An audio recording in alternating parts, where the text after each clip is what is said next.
Selamat pagi, Pak. Di sini kami dari kelompok satu akan mempresentasikan tugas kelompok kami dengan judul Pancasila sebagai Dasar Negara Republik Indonesia. Sebelumnya kami akan memperkenalkan diri.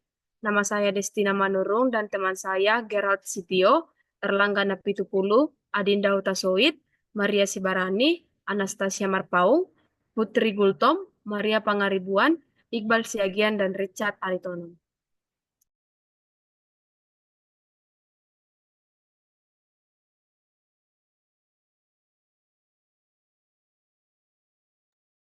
Jadi pada bagian pertama yaitu pendahuluan, yaitu Pancasila adalah dasar negara dan ideologi bangsa Indonesia. Yang kedua, semua peraturan dan hukum harus sesuai dengan nilai-nilai Pancasila.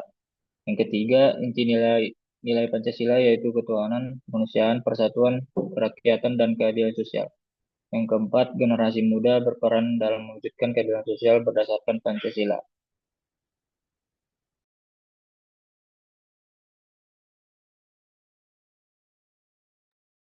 Baik, yang selanjutnya adalah konsep negara. Terdapat beberapa konsep negara. Yang pertama itu adalah negara adalah organisasi kekuasaan yang mengatur masyarakat. Yang kedua, unsur utama negara. Dalam unsur utama negara ini ada beberapa bagian. Yang pertama itu wilayah, yaitu batas geografi yang sah. Dan yang kedua adalah rakyat, di mana penduduk yang diatur dalam negara. Dan yang ketiga adalah pemerintah, yaitu struktur yang menjalankan aturan dan hukum.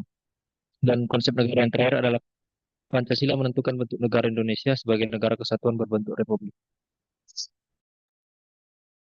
Baiklah, untuk tujuan negara, setiap negara memiliki tujuan yang berbeda sesuai dengan ideologi dan sejarahnya. Beberapa teori tujuan negara, yang pertama menurut Shen Yang, negara harus kuat secara militer. Eh, yang kedua, Machiavelli, penguasa harus mempertahankan kekuasaan dengan strategi. Yang ketiga, menurut Nietzsche, negara harus terus berkembang dan menghasilkan manusia unggul. Indonesia bertujuan untuk mencapai kesejahteraan, keadilan sosial, dan demokrasi.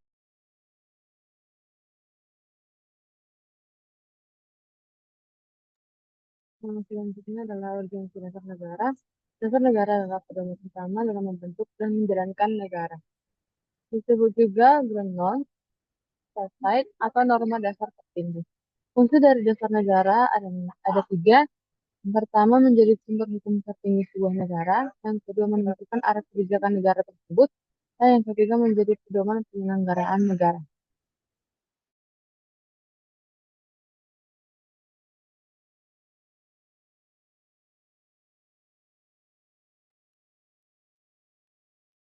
Yang berikutnya adalah sumber yuridis Pancasila.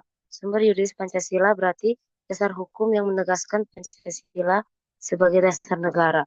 Pancasila tercantum dalam pembukaan Undang-Undang Dasar 1945 yang menegaskan posisinya sebagai landasan utama dalam penyelenggaraan negara. Kedudukannya diperkuat oleh ketetapan MPR nomor 18 MPR 1998 yang menegaskan Pancasila sebagai dasar negara yang tidak dapat diubah, serta Undang-Undang nomor 12 tahun 2011 yang mengatur bahwa semua peraturan perundang-undangan harus sesuai dengan Pancasila. Dengan demikian, setiap kebijakan dan hukum di Indonesia harus berlandaskan nilai.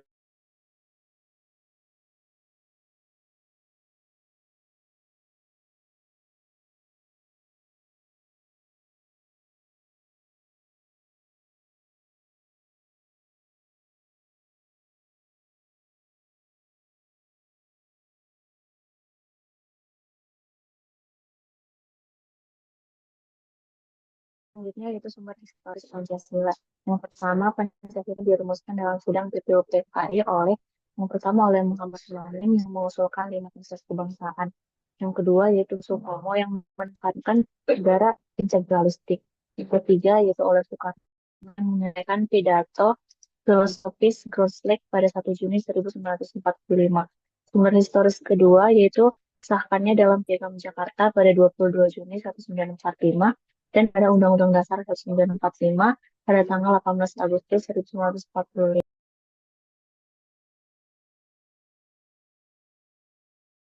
Yang selanjutnya itu sumber sosiologis Pancasila. Pancasila lahir dari budaya dan nilai-nilai masyarakat Indonesia.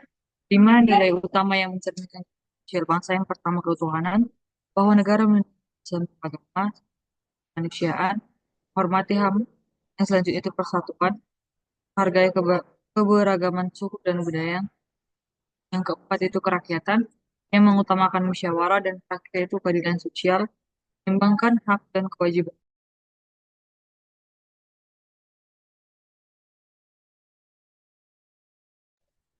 Yang berikutnya adalah sumber politis Pancasila. Yang pertama, Pancasila menjadi landasan dalam demokrasi konstitusional Indonesia. Yang berikutnya diterapkan dalam dua sektor politik.